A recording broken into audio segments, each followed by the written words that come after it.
যুগ্ম আহ্বায়ক doctor Tajnuba Zabin. Doctor Tajnuba Zabin, আপনাকে আমাদের অনুষ্ঠানে স্বাগত জানাই। আপনি আমাদের সাথে যুক্ত হয়েছেন আর সেই জন্য আমাদের কৃতজ্ঞতাও জানবেন।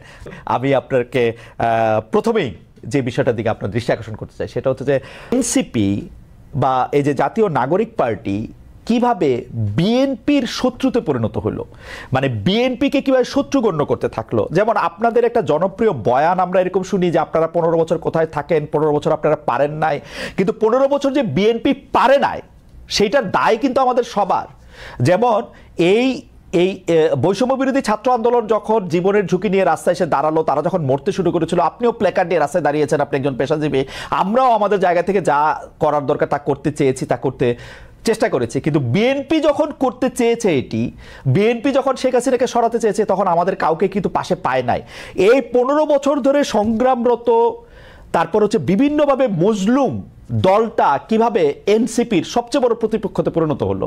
তারা কথায় কথায় বিএনপিকে শ্লেষ করে, বিএনপি পারে নাই, বালুর ট্রাক সরাতে পারে নাই, দৌড়ানি দিয়ে এই আগে যদি দিতেন তাহলে এতদিনে ওরা পলায় যেত। এগুলি বিএনপিকে কেন শুনতে হইতেছে? মানে বিএনপির অপরাধটা কি? এবং সেটা কিন্তু আজকে থেকে না, প্রথম দিন থেকে। এবং বিএনপির অপরাধ আমি সরাসরি দেখি যে বিএনপি একটা নির্বাচন চায় এবং নির্বাচন করে এটা দেখতে চায় যে কারা আসলে কটুক দিতে পারে। আপনি যদি আমাদের একটু বলতেন। এই 5 আগস্টের পরে কিন্তু প্রত্যেকটা ফ্যাসিবাদ বিরোধী শক্তি যার যার ব্যানারে ফেরত গেছে। এখন যখন গণ অভ্যুত্থানটা নিয়ে প্রশ্ন ওঠে, গণ অভ্যুত্থানের ভাগিদার নিয়ে প্রশ্ন ওঠে, সবাইকে কিন্তু সমান সেটার অংশীদার তারা দাবি করে, খুব ভালো কথা। কিন্তু যখন ব্যর্থতা বা কোনো ধরনের জবাবদিহিতার মধ্যে পড়তে হয়, তখন কিন্তু শুধু ছাত্র তরুণদেরকে পড়তে হয় বা এই গুটি কয়েক ছাত্রকে ধরে পড়তে হয় যে, এবং এই শত্রু বা তারা 15 বছরে কিছু পারে নাই, এই কথাটা কিন্তু শুধু ছাত্র তরুণদের পক্ষ থেকে যায় না, এটা জনগণের পক্ষ থেকেও যায়।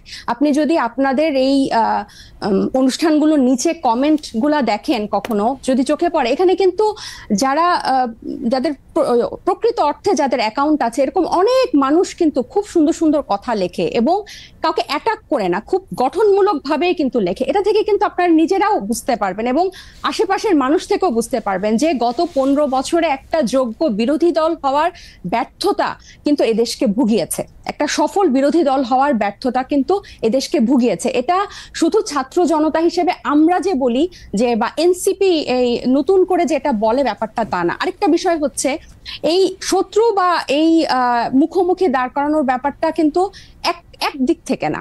আপনি দেখবেন এই যে কিছুদিন আগে এক টক শোতে আমার এক সহ আলোচক বলছিলেন, আমি 90 সালের গণ অভ্যুত্থানের একটা কথা বলছিলাম, উনি বলছেন 90 সালে তোমার বয়স কত ছিল?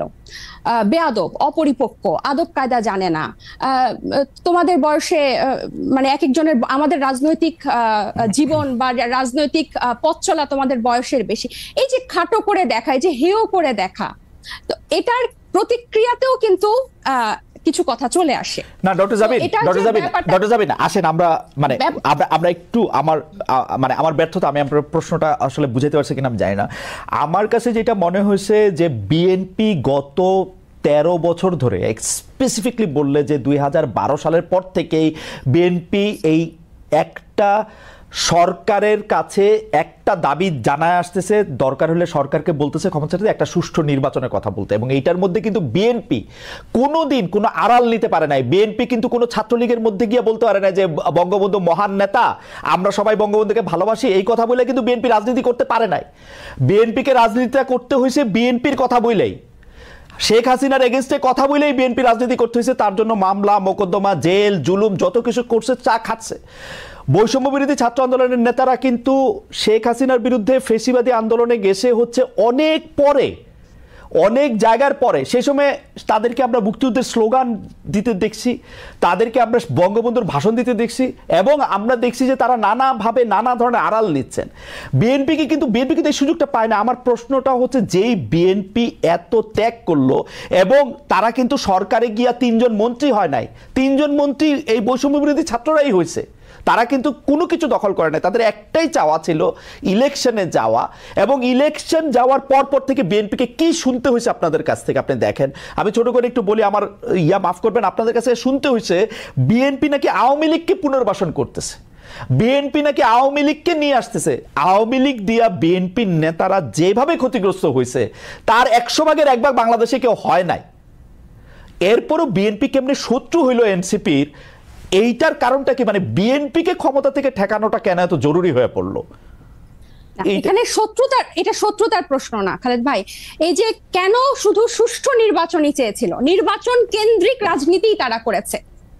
এই যে হাসিনা কিভাবে এই 3টা অবৈধ নির্বাচন করে ফ্যাসিস্টের সাম্রাজ্য টিকে রেখেছিল, তাদের রাজনীতিটাই ছিল নির্বাচন কেন্দ্রিক। কারণ নির্বাচন হলেই শুধু গণতন্ত্র হবে, গণতন্ত্র ফিরে আসবে, এটা তাদের একটা রাজনৈতিক একটা চালের, এটা বা তাদের কি বলবো আমি, পরিকল্পনার ভুল বলবো, যে তারা সবসময়, আপনিই বলছেন যে তারা সবসময় সুষ্ঠু নির্বাচনই চেয়েছে।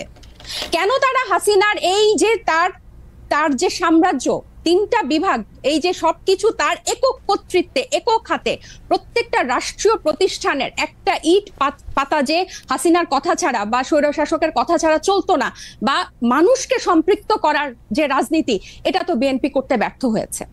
এবং জনগণের কথা না বলে, জনগণ এই যে এখনো তারা যে 31 দফা বলে বলে যেসব গণভোট অসম্ভব বলছে, যেসবে আমরা জনগণকে সম্পৃক্ত করতে চাচ্ছি, বিএনপি আবার সেসব জায়গায় জনগণকে দূরে ঠেলে দিয়ে আবার নির্বাচনের কথা বলছে।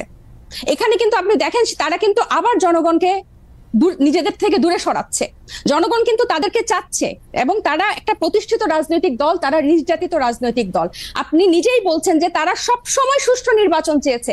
একটা দেশের গণতন্ত্র কি শুধু সুষ্ঠু নির্বাচনের, একমাত্র শুধুই সুষ্ঠু নির্বাচনের মধ্যে? এই নির্বাচন ব্যবস্থাটা কিরকম? এই নির্বাচনটা দাঁড়িয়ে আছে কিসের উপর? এই যে এই নির্বাচন কমিশনার গুলা, বিচারক এবং প্রত্যেকটা রাষ্ট্রীয় প্রতিষ্ঠান, তাদের মন্ত্রিসভাগুলা কিসের উপর দাঁড়িয়েছে? আইন শৃঙ্খলা বাহিনী, পুলিশ, র্যাব, প্রত্যেকটা গোয়েন্দা বাহিনী কিসের উপর দাঁড়িয়ে আছে? এগুলোর সংস্কারের কথা, এগুলোর বিরুদ্ধে কথা, প্রত্যেকটা সবসময় তাদের একটা উপর দিয়ে কথা, যে চেষ্টা করা হবে, পরিবর্তন করা হবে।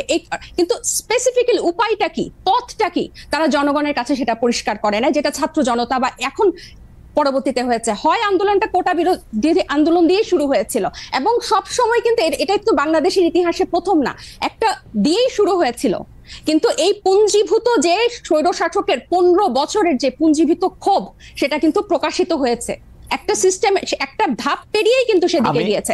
এবং আমি একটু বলি, এবং বিএনপিকে যে এই শত্রু মনে করা না, আমরা কিন্তু চাচ্ছি বিএনপিকে জাতীয় ঐক্যমত্য নিয়ে আমরা একসাথে সবাই মিলে আমরা ঐক্যমতে পৌঁছাই সংস্কারের বিষয়ে, যে মৌলিক কিছু সংস্কার হোক, তারপর নির্বাচন যে 2টা টাইম লাইনে আছে তার মধ্যেই হবে, এবং প্রত্যেকটা দল, নিবন্ধিত দল সেখানে অংশগ্রহণ করবে। এবং বিএনপির কেন্দ্রীয় নেতৃত্বের নিয়ন্ত্রণ স্থানীয় পর্যায়ে নেই। আমরা প্রশ্নটি এমনভাবে করতে চাই যে একই বিষয় কি এনসিপির জন্য সত্য না? এনসিপির কি সব জায়গায় নিয়ন্ত্রণ আছে? জামিন, আপনি শুনছেন কিনা আমি জানি না, মনিয়াপা শুনছেন কিনা আমি জানি না, আমি তো শুনছি এনসিপির পরিচয় দিয়ে স্থানীয় পর্যায়ে বহু লোক বহুভাবে চাঁদাবাজি করছে, বহু লোক বহুভাবে এনসিপির পরিচয় দিয়ে, সমন্বয়ক পরিচয় দিয়ে, আহ্বায়ক পরিচয় দিয়ে বহু লোক বহুভাবে চাঁদাবাজি করছে। এইটা আপনি এটাকে কিভাবে দেখেন? আর বিএনপির মানে বিএনপির কি প্রবলেম, সেটা নিয়ে এনসিপির বিবৃতি দেওয়ার কারণ কি? মানে এইটা এটা এটা এটা এইটা আপনি কি আসলে কিভাবে দেখেন? আসলে বিএনপির কারো দ্বারা যদি কেউ আক্রান্ত হয়, সে আইনের ব্যবস্থা নিতে পারে। আপনারা একটি রাজনৈতিক দল হয়ে আরেকটি রাজনৈতিক দলের কোথায় নিয়ন্ত্রণ আছে, কোথায় নিয়ন্ত্রণ নাই, সেটি বলার কারণ কি আসলে? কিছুদিন আগে প্রথম আলোর একটা জরিপ আমি একটু দৃষ্টি আকর্ষণ করতে চাই, যেখানে 7ই আগস্ট 2024 থেকে 31শে মার্চ 2025 পর্যন্ত একটা রিপোর্ট প্রকাশিত হয়েছিল বিএনপি এবং তার সহযোগী অঙ্গ সংগঠনের অপরাধের একটা তালিকা, যেখানে আর্থিক এবং মৌখিক সহিংসতা মানে হুমকি, চাঁদাবাজি, এটা ছিল 372টা, এবং শারীরিক সহিংসতার রেকর্ড ছিল মানে মারামারি, সংঘর্ষ, সেটা ছিল 488টা, এবং মৃত্যু 70টা। এবং এছাড়াও আপনারা জানেন যে হাতিয়ায় আমাদের হান্নান মাসুদের উপর সংঘর্ষ হয়েছে, হামলা হয়েছে। এবং প্রত্যেকটা জায়গায় আপনি যে বললেন এনসিপির অসংখ্য প্রতিনিধি করছে, আমাদের কিন্তু এনসিপির একটা আহ্বায়ক কমিটি ছাড়া আর কোনো জায়গায়, আমাদের নাগরিক কমিটির বিভিন্ন কমিটি ছিল, কিন্তু এনসিপির কোনো জায়গায় এখনো কোনো প্রতিনিধি দেওয়া হয় নাই বা কমিটি দেওয়া হয় নাই। তো যারা অপরাধ করছেন বা যারা এই নাম ভাঙিয়ে, সমন্বয়ক নাম ভাঙিয়ে বা এখানকার আহ্বায়ক নাম ভাঙিয়ে যারা চাঁদাবাজি করছেন, তাদের কিন্তু গ্রেফতারও হচ্ছেন এবং তাদেরকে কিন্তু আইনের আওতায় আনা হচ্ছে। আরেকটা যেটা, এবং এই যে মানে জনাব সার্জিস আলম আপনাদের একজন নেতা, উনি যে 155টা গাড়ি নিয়ে ওখানে গেছেন, তার আগে হান্নান মাসুদও গাড়ি নিয়ে গেছেন, সেটাতে চাঁদাবাজি করছেন, সেটা অনেকেই বলতেছেন। আপনারা কি এটা তদন্ত করছেন? আপনারা তো এটা বিবৃতি পর্যন্ত দেন নাই। আমরা একটা চিঠি দেখছি ফেসবুকে, আপনাদেরই আরেকজন তাকে একটা প্রশ্ন করেছেন, মনে হচ্ছে যে এটা ছেলে খেলা। একটা লোক 155টা গাড়ি নিয়ে শোডাউন করতেছে, পরে আবার ব্যাখ্যা দিচ্ছে যে এটা তার দাদার টাকা, বাবার টাকা। আপনারা এটা কিছু বলতেছেন না, কোন রকম তদন্ত করতেছেন না। আপনারা বলতেছেন যে আমরা খালেদ ভাই গত এই ঈদের আগে এই সার্জিসের ব্যাপারটা নিয়ে মনে হয় আমরা যে কয়টা গণমাধ্যমের সাথে কথা বলেছি, টকশোতে গিয়েছি, প্রতিনিয়ত এটা নিয়ে কথা বলেছি এবং এটার প্রশ্ন জবাবদিহি আনুষ্ঠানিক বিবৃতি দিয়েছেন, এনসিপি আনুষ্ঠানিক বিবৃতি দিয়েছে। আমাকে শেষ করতে দেন, আমাকে একটু শেষ করতে দেন। যেখানে যে মানে আমাদের তো শুধু একজন তারেক রহমান নাই যে যিনি কথা বললে ওই কথাটাই মানে বেদবাক্য হবে। আমরা সবাই কিন্তু এখানে যেহেতু এটা একটা কালেকটিভ নেতৃত্বের একটা দল এবং সবাই আমরা বিভিন্ন জায়গায় কথা বলছি, গণমাধ্যমের সাথে কথা বলছি। আমরা বারবার বলেছি যে এই তারা যে পাল্টাপাল্টি বক্তব্য দিয়েছে ফেসবুকে, এটা সম্পূর্ণ তাদের ব্যক্তিগত একটা পোস্ট এবং তারা সেভাবে সেটা হ্যান্ডেল করেছে। আমি আরো বলি যে আপনি আমাকে যে কথাটা শেষ করতে দিলেন না, তো এই যে বিভিন্ন জায়গায় যে তাদের এই সহিংসতা এবং তাদের যে স্থানীয় পর্যায়ে নিয়ন্ত্রণ নাই, এটা স্বয়ং তাদের দলের যে তারেক রহমান সাহেব উনি নিজেও কিছুদিন আগে, এই 2-1 দিন আগে, ঈদের আগে একটা বক্তব্যে বলেছেন যে যারা এরকম করছেন তাদেরকে উনি ডিজোন করেন বা টানতে পারেন না। সো এটা প্রমাণিত যে তাদের স্থানীয় পর্যায়ে তাদের ইয়াটা নাই, কন্ট্রোলটা নাই এবং নিজে উনি এই কথা স্বীকার করেছেন। আর আমাদের দলের সাথে যে আপনারা বিএনপির তুলনা করছেন, এটা এই কারণে আমি বলবো যে আমরা এখনো সাংগঠনিক ভাবে ওভাবে বিস্তার লাভ করি নাই। নতুন একটা রাজনৈতিক দলে অনেকেই কিন্তু শেল্টার নিতে চাইবে বা নাম ভাঙিয়ে এটা করতে চাইবে, কারণ এই যে এইগুলো কিন্তু এই 1 মাস আগে আমরা এসে নতুন করে তৈরি করি নাই, বরং এই পুরনো রাজনৈতিক অপসংস্কৃতির মধ্যে আমরা এসেই জন্ম নিয়েছি। সো এখন আমাদের উপর দায়িত্ব এসব রাজনৈতিক অপসংস্কৃতি পরিষ্কার করা এবং ফেরেশতার মতো বিহেভ করা। সো আমরা কিন্তু অথবা আপনার দায়িত্ব, ডক্টর জাবির, অথবা আপনাদের দায়িত্ব হচ্ছে ওই সংস্কৃতিটারও বেশি করে করা। একটু খালেদ ভাই আমি শেষ করি। ওই সংস্কৃতি বেশি করা না, ওই সংস্কৃতির বিরুদ্ধে কথা বলা। আমরা এই রাজনৈতিক অপসংস্কৃতির বিরুদ্ধে কথা বলতে চাই এবং এটা শুধু বিরুদ্ধে কথা বলা না, আমরা এটা চর্চাটাও করতে চাই। এবং আপনি যখন বলেন যে গণ অভ্যুত্থান, বা আপনারা যখন বলেন যে গণ অভ্যুত্থান এই কোটা বিরোধী আন্দোলন দিয়ে শুরু হয়েছিল, ছাত্রদের ডাকে হয় নাই, এটা গত 15 বছর বিএনপি নির্যাতিত হয়েছে, এটা যেমন সত্য। 24-এর গণ অভ্যুত্থান বৈষম্য বিরোধী ছাত্র আন্দোলনের ব্যানারে হয়েছে, বিএনপি সেই ব্যানারে এসে আন্দোলনে অংশ নিয়েছে, সেটাও সমান পরিমাণ সত্য। এখানে এটা অস্বীকার করে কোনো উপায় নাই। ঠিক একইভাবে গণ অভ্যুত্থানের যেভাবে সবাই হকদার, এই রাজনৈতিক অপসংস্কৃতি দূর করার দায়িত্ব 1 মাস আগে জন্ম নেওয়া একটা দলের যেরকম দায়িত্ব, 47 বছর আগে জন্ম নেওয়া একটা দলের দায়িত্ব। আমরা শুধু একটা বিবৃতি দেই নাই দেখে আপনি আমাদেরকে প্রশ্ন করতে পারেন। একটা বিবৃতি না, আপনার কথা শেষ হইলে আমি একটু বলি, মানে একটা কথা শেষ হইলে আপনি তো বলে যাচ্ছেন, এত সুন্দর চমৎকার কথা বলেন আপনি, আপনাকে শুনতে খুব ভালো লাগতেছে, কিন্তু আপনি যদি আমাকে একটু সময় দিতেন। জি বলেন। আপনি বলতেছেন একটা বিবৃতির কথা। আপনি একটু খেয়াল করে দেখেন, আপনারা 5 স্টার হোটেলে ইফতারি কোথায় করলেন, কে আপনাদের চাঁদা দিল, সেই বিবৃতি সেটা আপনারা বিবৃতিতে জানান নাই। আপনারা রূপায়ণটার মধ্যে 2টা বিল্ডিং ভাড়া করে কেমনে থাকতেছেন, আপনারা এই 8 মাসে আপনারা এটা জবাব দিতে পারেন নাই। আপনাদের শোডাউন করলেন কোত্থেকে গাড়িতে, এটার জবাব আপনারা বিবৃতিতে দিতে পারেন নাই। আপনারা কেন হাসনাত আব্দুল্লাহ হঠাৎ করে বললো আর্মি তাদেরকে ডাইকা নিয়ে বলছে আওয়ামী লীগকে রাজনীতিতে আসতে দিতে হবে, তারপরে আপনারা এটার নিয়ে কিন্তু কোনো একটা দলগত অবস্থান আপনারা জানান নাই। আপনারা বিবৃতি দেন না এমন না, কিন্তু আপনারা কিন্তু বিবৃতি দেন। জনাব নাহিদ ইসলাম এবং আপনাদের মিডিয়া সেলের পক্ষ থেকে আমরা অনেক বিবৃতি পাইছি, এগুলি ব্যাপারে আমরা কোনো বিবৃতি পাই নাই আনফরচুনেটলি। টক শো থেকে আপনি কথা কইলেন, এখন আপনার কথাটা কি আমরা শুনবো নাকি আপনার একটা পার্টির বিবৃতি আশা করবো? আপনি নতুন রাজনৈতিক বন্দোবস্তের কথা বলতেছেন, একটা নতুন, আপনি আমাকে দেখাইতে পারবেন যে এনসিপির সাথে বিএনপির কি তফাৎ, এনসিপির সাথে জামায়াতের কি তফাৎ? কোন জায়গা দিয়ে আপনারা একটা তফাৎ করতেছেন আরেকটা জায়গা দিয়ে? একটা নতুন বন্দোবস্ত আনছেন, একটা উদাহরণ দেখান একটা নতুন বন্দোবস্তের। আচ্ছা খালেদ ভাই, বিবৃতি দিয়েই যদি এসব অপসংস্কৃতি বা এসব ব্যাপার থেকে মুক্ত হওয়া যেত, তাহলে বোধহয় বিবৃতি দেওয়া হতো। আমরা কোন কোন বিষয়ে বিবৃতি দিয়েছি আপনি নিশ্চয়ই সেটা যেহেতু খেয়াল করেছেন, আপনি খেয়াল করে থাকবেন। এইসব ব্যাপারগুলা বিবৃতি দিয়ে দায়সারা ভাবে ফেরানো যাবে না, এগুলোকে জনগণের কাছে পরিষ্কার করতে হবে। এবং অর্থনৈতিক স্বচ্ছতা আমাদের রাজনৈতিক দল জন্ম নেয়ার আগে থেকে আমাদের অন্যতম প্রায়োরিটি।